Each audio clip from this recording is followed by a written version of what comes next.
예수님, 안녕하십니까, 교우 여러분. 오늘 여러분들과 함께 말씀을 나눌 오중석 프란치스코 신부입니다. 먼저 장마가 시작되었는데요. 많은 비가 오고 있고 또 예상됩니다. 비 피해가 없으시기를 바라고, 그리고 여러분들 이럴 때 영육간의 건강 더욱 챙기는 그런 시간 되셨으면 좋겠습니다.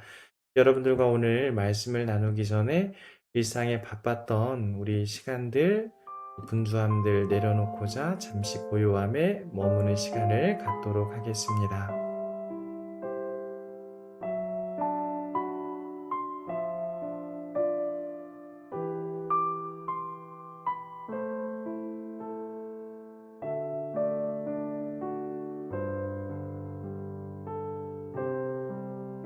다 함께 성령께서 우리 마음을 열어주시기를 청하면서 시작기도 바치시겠습니다. 성부와 성자와 성령의 이름으로 아멘.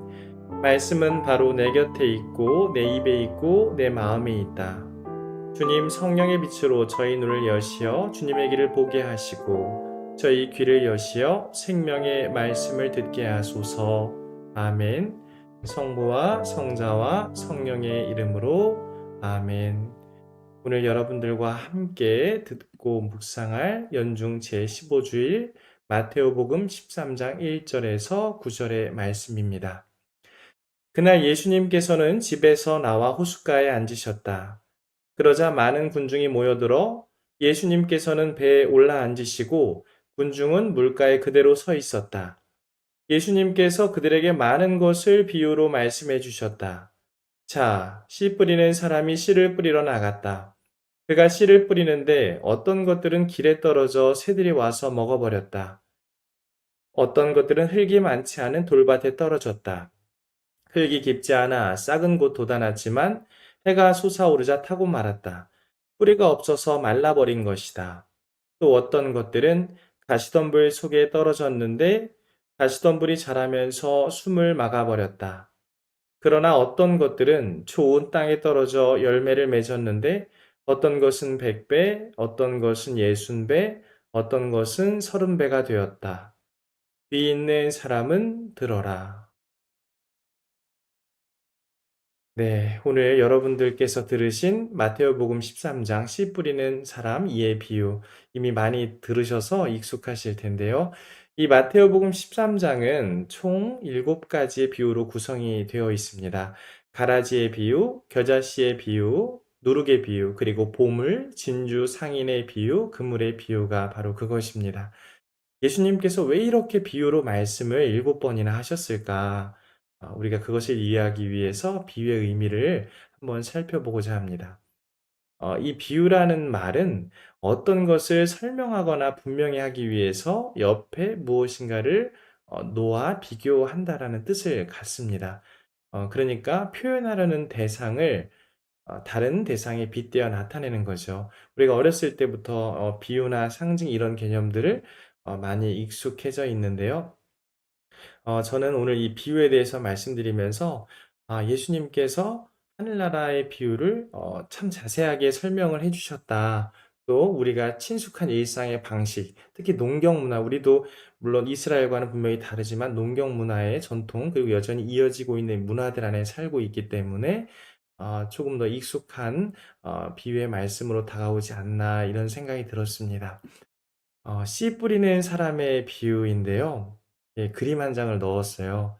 그리고 예수님께서 씨를 뿌리는 이 비유의 모습을 담는 것을 여러분과 함께 나누게 되었습니다. 제목을 기억해 주시기를 바라면서 이 그림을 넣었습니다. 씨 뿌리는 사람의 비유. 예를 들어서 씨 뿌리는 사람의 비유가 아니라 씨를 받는 밭의 비유 혹은 씨가 뿌려지는 밭의 비유 혹은 논의 비유가 아니라 씨를 뿌리는 사람, 주인공과 주안점이 바로 씨를 뿌리는 사람에 있다라는 것을 뜻합니다. 오늘 마테오복음 13장 이전에 이어지는 그 12장 46절에서 50절의 말씀이 예수님의 참 가족에 관한 부분입니다. 예수님께서 성모님께 조금 모질게 말씀하신 것이 아닌가 그런 의구심이 들기도 하는데요. 누가 내 어머니고 누가 내 형제들이냐? 바로 하느님 아버지의 뜻을 실천하고 실행하는 사람들이 내 아버지, 어머니요, 형제들이다. 예수님께서는 이 가족을 이제 지연이나 혈연, 친족에 가두지 않으시고 하느님을 향해 나아가는 모든 이들에게 열어 주신 겁니다. 아 반대로 이제 많은 군중 입장에서 보면 13장 1 절에서 9 절까지의 이 청중이 굉장히 많다라고 이렇게 표현이 되어 있죠. 참 가족의 선택도 군중이 한다라는 겁니다. 왜냐하면 거기에는 예수님 말씀을 정말 이렇게 잘 들으려고 오는 사람들도 있고 반대로 듣긴 하지만 내가 스스로 판단하는 사람도 있었을 것이고 더 나아가서는 율법학자 바리사이들처럼 또 예수님의 기적을 체험했지만 마음이 거기에만 있는 그런 사람들도 분명히 있었을 것이기 때문입니다. 예수님은 참 가족을 분명히 확대하셨고 이제 그 선택의 몫은 군중에게 있다. 이게 바로 이제 씨 뿌리는 이 그리고 씨가 뿌려지는 밭의 상태가 아닐까 싶어요. 70이라는 숫자를 썼는데요. 이게 부정적인 숫자이긴 합니다. 왜냐하면 이 팔레스타인의 파종 방식에 따르면 70%는 실패한다라고 합니다. 한 번에 뿌리기도 하고 나귀 등에 이렇게 씨앗자루를 매달아 뿌리는 건데 우리나라의 파종 방식으로 생각하면 좀 반대로 이해하시면 좋을 것 같아요. 우리나라는 밭을 먼저 갈고 그리고 씨를 뿌립니다. 그리고 이제 흙을 덮죠. 말라버리거나 씨가 날아가지 않고 잘 보존되기 위해서입니다. 그러나 이 팔레스타인의 이 파종 방식에서는 처음 70%가 실패할 확률이 있다라는 것입니다. 돌밭도 많고 기후나 여러 가지들이 우리나라 상황과는 조금 다르기 때문입니다.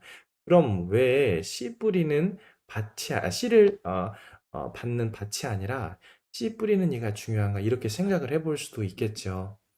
씨 뿌리는 사람이 씨를 뿌리러 나갔다. 씨를 뿌리는 사람은 예수님을 뜻합니다. 교부 문헌에 따르면 하느님은 예수님 이전에도 언제나 태초부터 씨를 뿌리셨습니다. 모세를 통해 예언자들을 통해 예수님을 통해 그것이 정점으로 드러나게 됩니다. 길에 뿌려진 씨, 또 돌밭에 뿌려진 씨, 가시덤불에 뿌려진 씨, 또 마르고 날아가고 때로 숨을 쉬지 못하는 것. 저도 예전에는 이 부분에 굉장히 주안점을 두고 묵상을 했었어요. 내 상태에 따라서 지금 난 어떤가. 그래서 이렇게 밭을 잘 보려고 하고 또 마음을 이렇게 체크하려고 했었습니다. 그런데 신학생 때 이 말씀의 묵상 방향의 전환점을 배울 수 있었고 여전히 제 마음속에 희망으로 보는 것은 씨를 받는 마음의 밭도 중요하지만 씨를 뿌리는 하느님, 예수님의 주안점을 두게 됩니다.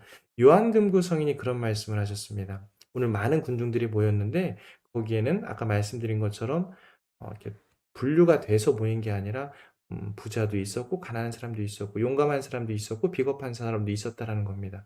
그래서 영혼 자체가 돌밭인 경우도 있을 수밖에 없다. 하지만 기름진 땅으로 되기도 한다라면서 꾸준히 이 말씀이란 씨앗을 받고 노력할 것을 권유합니다. 이것도 상당히 중요합니다.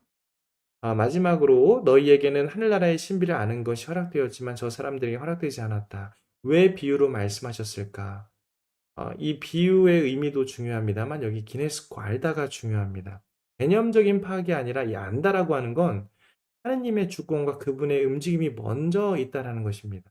그러니까 내가 준비되어 있는 상태도 중요하지만 나보다 더 중요한 건 나의 상태와는 무관하게 하느님이 끊임없이 늘 먼저 오늘도 내일도 나에게 씨를 뿌리신다는 겁니다. 그래서 그 아는 거는 머리로 하는 것이 아니라 하느님 영역의 신비이고 그리고 그것을 쉽게 풀어주시기 위해서 비유로 말씀하셨다라는 것입니다. 그 비유를 잘 듣는 사람들, 또 들을 길을 준비하는 사람들에게는 이 비유가 커다란 선물이 분명히 되겠죠. 말씀 살아가기입니다. 하느님의 조건 없는 사랑과 신뢰, 그리고 나의 노력과 한계, 어디에 더 마음을 두는가? 우리가 많은 경우 좌절할 때는 내 노력과 한계에 갇힐 때가 있습니다. 그러나 중요한 건 씨를 뿌리는 사람, 하느님, 그리고 그분의 멈춤 없는 조건 없는 사랑, 여기에 있지 않나 싶습니다. 또 다른 경우로서 우리가 살면서 농부의 경험을 직접 하신 분들도 좀 많겠지만 씨앗을 심고 새싹을 기다리는 이 마음, 우리가 어떤 결과를 얻기 위해 노력을 다들 많이 해보셨고 또 그 안에서 수고로움도 겪으셨을 텐데요. 그 모든 상황이 분명 쉽지는 않으셨을 겁니다. 그 어려운 상황, 절망의 상황에서도 견디어낼 수 있었던 것이 무엇인가? 저는 그것이 바로 하느님께서 나와 늘 함께 계시다라고 하는 것. 내가 비록 너무 지금 돌밭처럼 가시덤불처럼 길밭처럼 희망이 없어 보이지만 그 순간에 하느님을 기억할 수 있는 것. 그러니까 신앙인들의 눈은, 영적인 눈은 일반 사람들의 눈과 다른 거죠. 일반 사람들은 다른 것들 안에서 더 희망을 찾으려고 한다면, 우리는 그렇게 똑같이 주어진 어려운 환경에서도 우리가 하느님을 믿고 그분께 끊임없는 신뢰를 둔다라고 하는 것입니다.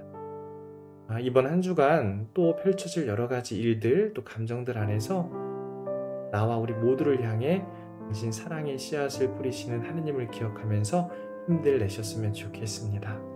성부와 성자와 성령의 이름으로 아멘. 말씀은 내 발의 등불이요 나의 길의 빛이옵니다. 주님, 저희가 성경을 생명의 말씀으로 믿고 기도하며 살고 선포하게 하시어 언제나 성령 안에서 평화와 기쁨을 누리게 하소서. 아멘. 성부와 성자와 성령의 이름으로 아멘. 여러분 감사합니다.